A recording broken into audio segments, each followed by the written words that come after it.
오늘 요한계시록 저희 세 번째 시간인데요.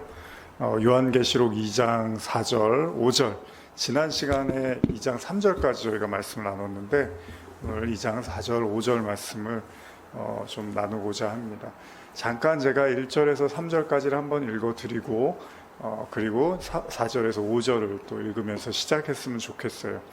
지난 시간에 마지막에 이제 저희가 나눴던 그 거짓 사도들, 거짓 선지자, 거짓 가르침에 대한 말씀을 좀 나눴는데 그 이야기들이 담겨 있었던 것이 바로 에베소 교회에 대한 편지를 쓰면서 나타나는 내용이었는데 그래서 제가 계시록 2장 1절에서 3절을 읽고 그리고 4절, 5절 같이 보시겠습니다.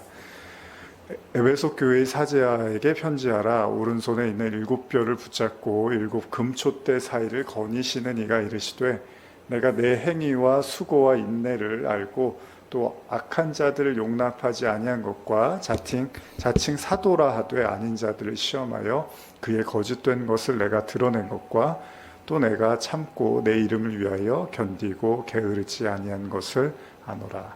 여기까지 이제 에베소 교회에 대한 어떤 의미에서 좀 칭찬과도 관련된 내용을 담고 있다면, 이제 오늘 나누실 내용은 책망에 대한 부분입니다. 그래서 한번 같이 4절과 5절 말씀 한번 읽어보겠습니다.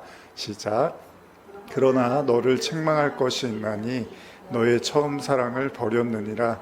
그러므로 어디에서 떨어졌는지를 생각하고 회개하여 처음 행위를 가지라. 만일 그리하지 아니하고 회개하지 아니하면 내가 내게 가서 내 촛대를 그 자리에서 옮기리라. 아멘 하기가 좀 좋은 말씀은 아닌 것처럼 우리가 보이지만 어쨌든 우리가 아멘으로 또 말씀을 보는 화답하고 봐야겠죠. 지금 에베소 교회에 대한 지난 시간에 방금 말씀드린 것처럼 거짓 가르침, 선지자, 사도 이런 이야기를 좀 나눴었는데, 제가 지난 시간에 마지막 이제 설교를 마무리할 쯤에 강조했던 것이 그런 내용이었습니다. 우리가 이제 복음을 나누는 것에 있어서, 그러니까 거짓 가르침하면 우리가 이단적인 생각이나 잘못된 가르침, 성경과 다른 가르침 이런 것들을 많이 생각을 하는데, 사실 그거보다 더 심각한 문제가 뭐냐면 중요한 본질을 다루지 않는 것. 그러니까 부수적인 이야기들은 많이 하고 잘하고 자주 하는데 정작 중요한 성경에서의 가르침과 본질을 이야기하지 않는 것이 어쩌면 가장 큰 문제가 아닐까 생각을 해요. 물론 우리가 잘못된 가르침이나 이단적인 이야기나 그런 것들도 조심해야 되는 것이 맞지만, 가장 중요한, 이제 지난 시간에도 나눴지만 우리가 십자가에 대한 이야기들, 그리고 왜 유대인들이 예수님을 믿는 성도들을 핍박할 수밖에 없었는지에 대한 그런 이야기들을 나누면서 결국 그 유대인들의 이 강팍함이 결국은 성도들을 박해하고 하나님을 대적하는, 이제 하나님과 반대되는 지점에서 서게 됐잖아요.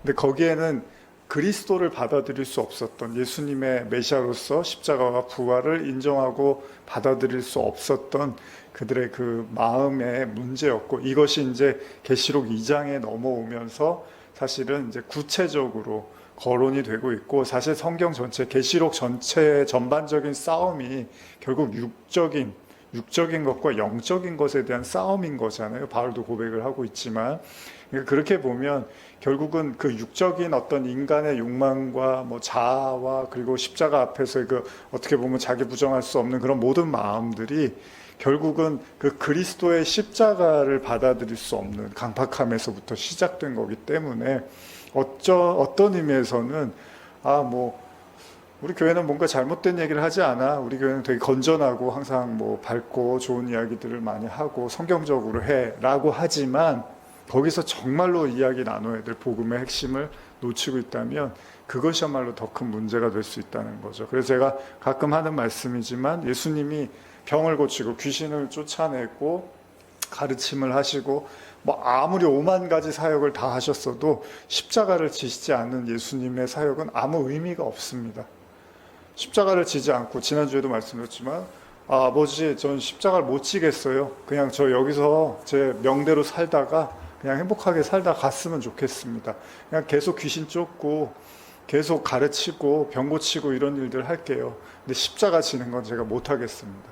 만약에 이제 이렇게 말씀하신다면 아주 잘 연상되는 말씀이 바로 나더러 주여 주여 하는 자마다 이제 예수님이 그런 말씀하시죠. 너희가 내 이름으로 귀신 쫓아내고 병 고치고 뭐 예언하고 뭘 다 했다 하더라도 하나님의 뜻에 합당하지 않는다면 의미가 없어라고 말씀하신 것처럼 오늘날에 우리가 거짓된 복음은 그런 입장에서 생각해 볼 필요가 있어요. 그래서 뭐 예언하고 뭐 앞으로 어떻게 될 겁니다. 세상이 이렇게 변할 수도 있습니다. 여러분 이런 위험이 다가올 수도 있고 이런 사람들로 인해서 우리가 피해를 받고 박해를 받고 이런 얘기 다 해도 정작 중요한 복음의 십자가 얘기는 안 하고 자기에 대한 그 복음을 연결짓지 못하면 그런 예언이나 그런 뭐 선지자 노릇은 아무런 의미가 없다는 겁니다. 이게 성경의 가르침 아닙니까?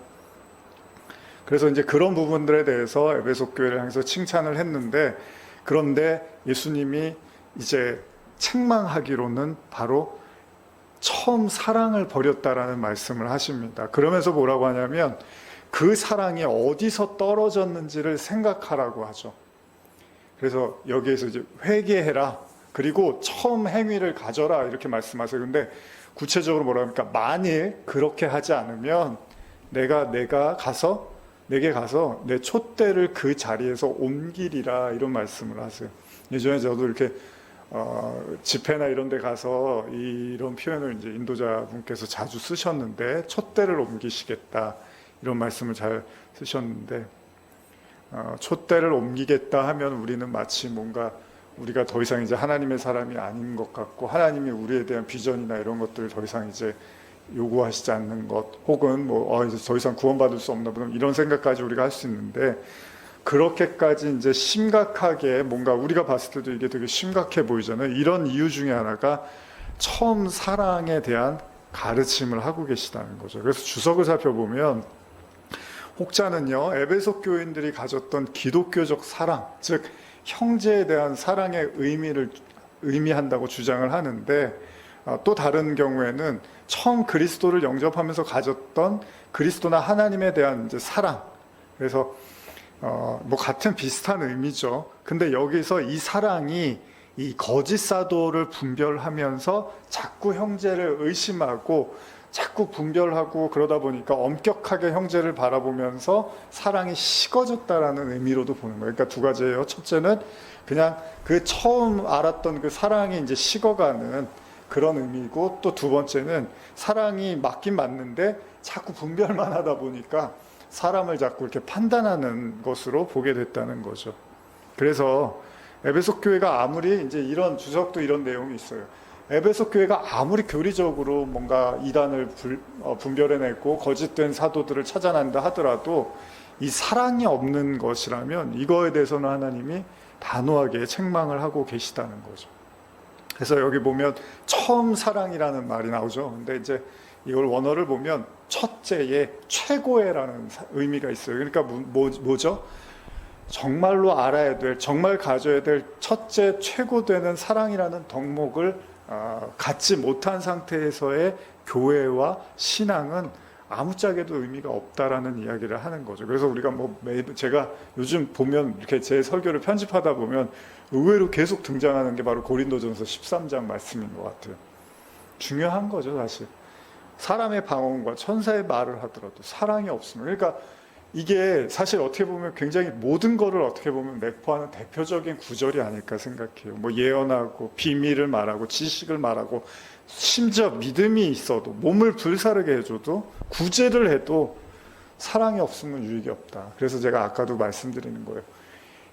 만약에 이런 교회들도 많잖아요. 천사의 말을 합시다. 그리고 예언을 합시다. 은사를 받아서 예언을 하고 선지자처럼 모든 비밀과 지식을 말하고 또 믿음으로 우리가 굳건합시다. 구제를 합시다. 여러분들이 가진 것들을 정말 나눠주십시다. 이런 이야기들을 아무리 해도 사랑이 없으면 의미가 없다라는 거잖아요. 그러니까 이거는 그냥 우리가 가볍게 넘길 이야기는 아닙니다. 그러니까 여러분들이 가만히 한번 생각해 보세요. 여러분들의 신앙의 그 내용상 본질 속에 그 사랑이 얼마나 자리 잡고 있는가에 대한 생각을 해볼 필요가 있는 거죠. 그래서 요한일서에서는 이제 요한이 강조하잖아요. 형제를 사랑해서 우리가 사망에서 생명으로 간다. 이제 이런 이야기들 제가 자주 드리는 말씀입니다. 또 반대로 형제를 미워하는 사람이 바로 살인하는 자다. 살인하는 자는 영생이 그 속에 거하지 않는다. 이런 표현도 쓴단 말이에요. 그래서 우리가 예수님이 우리를 위해서 목숨을 버리셨으니까 우리도 형제를 위해서 목숨을 버리는 것이 마땅하니라까지 이제 요한은 이야기를 한단 말이죠. 그러니까 신앙의 핵심이 사랑인 걸 모르는 사람은 없습니다. 문제는 뭐냐면 이 사랑이 중심이고 중점이 돼야 되는데 이제 주변적인 요소로 전략을 하고 나중에는 그 주변에서도 더 멀어지는 데서 문제가 있는 거죠.